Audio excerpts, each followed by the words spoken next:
Tere kõigile!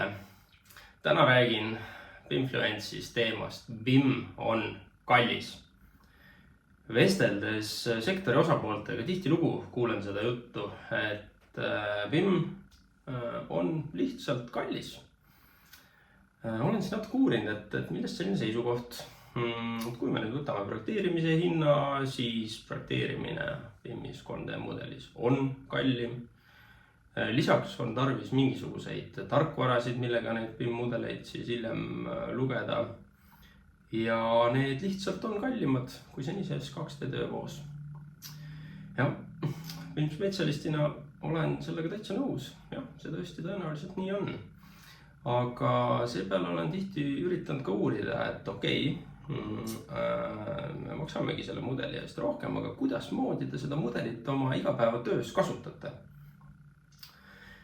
Ja seepeale tuleb vastus, et kasutame nagu ikka, et võtame siin, vaatame, teeme võib-olla lõiget ja 2D joonised tulevad ju ka, et ikka nende põhjal põhiliselt. Seepeale tihtilugu olen siis ka natuke uurinud, et kujutame nüüd ette ühte kinnisvara arendust. Et kui me võtame selle BIM-i, et see võiks olla nagu mingi äriprojekt, millest võiks kasu olla. Kinnisvara arendus on nüüd üks äriprojekt, millest võiks kasu olla.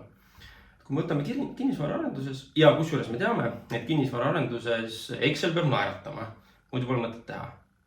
Kui me nüüd võtame kinnisvara arenduse puhul, et me peame ostma krundi, me peame mingisugust finantskulu kandma, me peame ehitushinda maksma, see kõik on kulu. Ja kui me nüüd neid korterid maha ei müüks, ehk et seda nii-öelda kulu poolt tekitatud väärtust nii-öelda tulupoolena ei arvestaks, siis oleks ka ju kinnisvara arendamine üks ära ütlemata kallis hobi. Aga ometi, jaa, me teame, et kui see kinnisvara on valmis, siis me ka tegelikult ju pingutame, me otsime inimese, kes neid müüb, me käime klientidele, näitame seda, me näeme vaeva, et see maha müüa ja me teame, et seal kusagil on see kasum.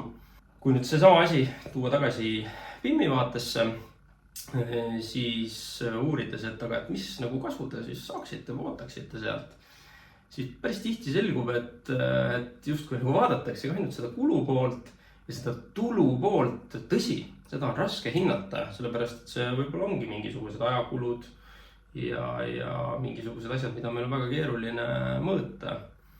Ja võib-olla me ka päris täpselt ei tea, mis see vaev on, mida me siis selle BIM-mudeli kasutamise poole peal peaksime nagu nägema, et kasumisse jõuda. Aga siinkohal tahaksingi kutsuda üles natukene mõtlema, et milline võiks olla see BIM-mudeli potentsiaalne kasu ja kui me teeksime nüüd BIM-mudeli kasutamist kui äriplaani, et mis on see kulu ja mis me sinna tulu poole peale vastu saaksime arvutada. Igasuguse innovatsiooni puhul selle kasu leidmine on kindlasti asi, mis natuke võtab aega. Ja innovatsiooni võib-olla mitte kõige nutikamat kasutamisest ma ka järgmises videos räägin. Aitäh tähelepanu eest!